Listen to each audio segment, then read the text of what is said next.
Hey guys, Marty here with another video. I hope everyone's doing well. Today we're checking out fights in tight spaces. I played this a little bit recently. Wanted to give a little, just a little video on what the game is, what it's like. So it's kind of a weird name and looks like a weird game. It looks a bit like Super Hot. You kind of expect this to be like a button mashing type of game or a shooting game, but this is a turn-based deck building game. And it's based around like a hand-to-hand fighting style. The best thing I can relate it to is probably Slay the Spire. It does give off a lot of vibes like that. As you can guess, you are fighting multiple enemies in a small room with a deck of cards that you have to build yourself.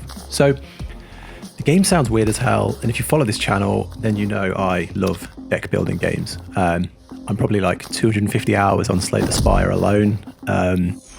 And it's safe to say I was pleasantly surprised at how polished and different this is from most of the other games out there. So the game was made by Ground Shatter. They made a few smaller games called Rico and Skyscrapers. I hadn't heard of them before this one, but the game's set to come out in early 2021.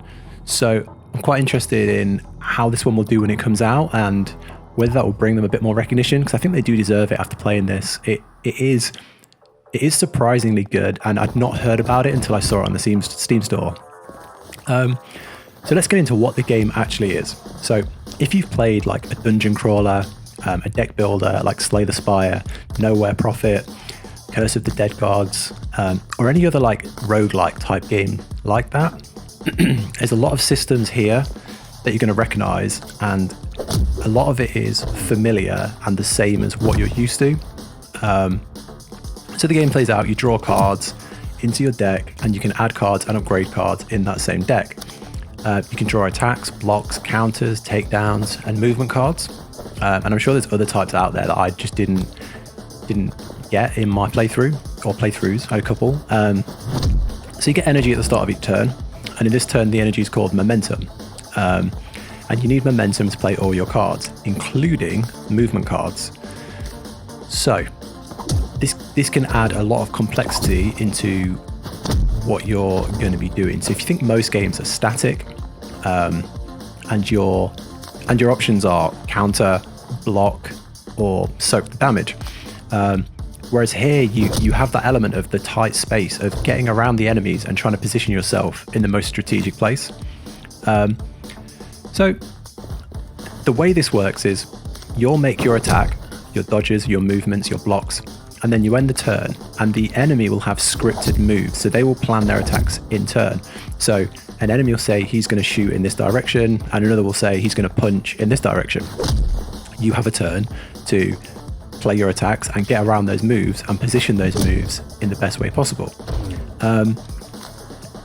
So I've had a few situations here where, so for example, I was about to be shot at, I moved out of the way, and I pushed another enemy into that gunfire. So one enemy shot the other, which it feels pretty cool. Another cool thing I saw was I got a vault card at one point. I didn't know how useful that would be, but I didn't play it for like most of the game, to be honest. But then on the last fight, there was like a bar, and I got in a position where I was surrounded. So I got the guy nearest to the bar, and I had a card which was like push against the wall, so I smashed his head against the bar, and then I vaulted over the bar, escaping all the damage. And like, that's just because I had that one card. Otherwise I would have probably died on that entire fight, because I was fully surrounded.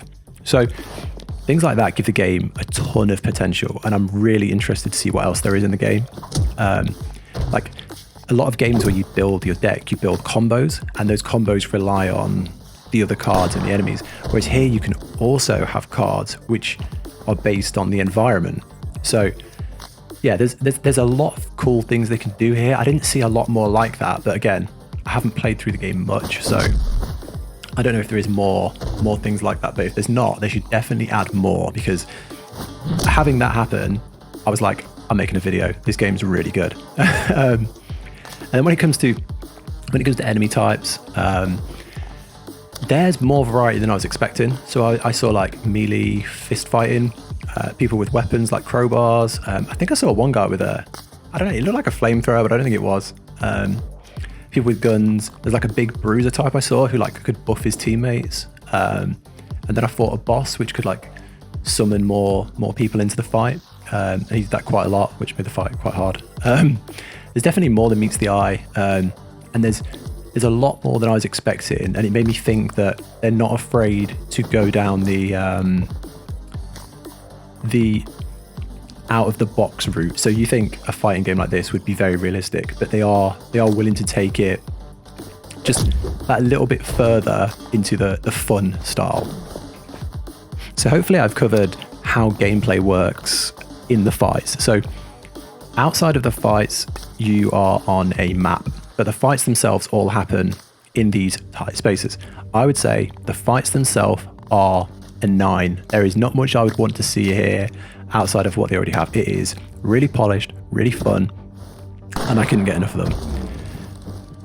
I wish I could say the same for the rest of the game outside of the fights. This is where I think it needs a little work. So outside of the battles, like most deck builders, you have a path, you pick the path, and then there are places where you fight, places where you upgrade cards, places where you can heal. In some games, you have places where you can fight bosses or elite enemies.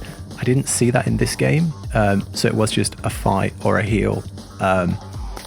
So I think, in my opinion, it just felt a little dull. It didn't have the events didn't have the randomness. It was lose health, get money, lose money, get health. That's all I saw in my game. But again, I haven't played a lot of this, so I don't know what else there is. And the game is not out yet, so they've got plenty of time to polish this and add more. Upgrading the cards was cool. Every card had its own like cool interaction. So I had a movement card that costed 1. I got that down to 0, so I could play that pretty much every single time I had it in my hand. So yeah, just a little bit of polish on the randomness and the events outside of the fights would really take this game up a notch. In terms of the story and the type of runs you do, that's all kind of locked in this early version. You can only do one type of base run, so I'm not sure how upgrades or progression will work, but hopefully we can see more of that soon, or when the game is out. It'd be nice to know, you finish a run, maybe you unlock a new type of card, maybe you unlock a base stat for your character, maybe you progress the story. I don't know. There's none of that at the moment, so that's just a big question mark right now. Other than that, guys, there's not a great deal to cover. The prologue's currently free on Steam, so you can play this first run. You can go get that now if you want. I'd say the game does need a bit of polish outside of the fighting. It has a ton of potential, and I'm just for the fighting alone, for the in-fight areas, the tight spaces as they're calling them. This is an incredible game, and I really enjoyed it. I've got this on my wish list, and I'll be playing this the day it comes out, 100%. I think the devs have taken like a principle that's been overused in most deck builders, but then they've innovated on it and made it really special. I wouldn't think you could take the deck builder in this direction, like adding in the Final Fantasy Tactics style turn-based to a deck builder. But yeah, it really works. So anyway, guys, like I say, I've only played the prologue because that is all that's available right now. So I'm not going to make a 20-minute video talking about anything else because there's nothing else to talk about, nothing else to show you right now. But I'm invested. I'm enjoying it. I want more. I will play more, and I will make more content when more of this game comes out. Other than that, guys, thank you for watching. I hope you've enjoyed this video. I hope you like this style of video. Fairly short, but getting across most of my opinions and most of my thoughts, trying to cover what's on the game. If you like this video, it shows the video to more people, really helps the algorithm. YouTube's a mythical creature. Subscribing doesn't really do anything but make me happy. So if you want to subscribe, you will make this YouTuber gamer very happy.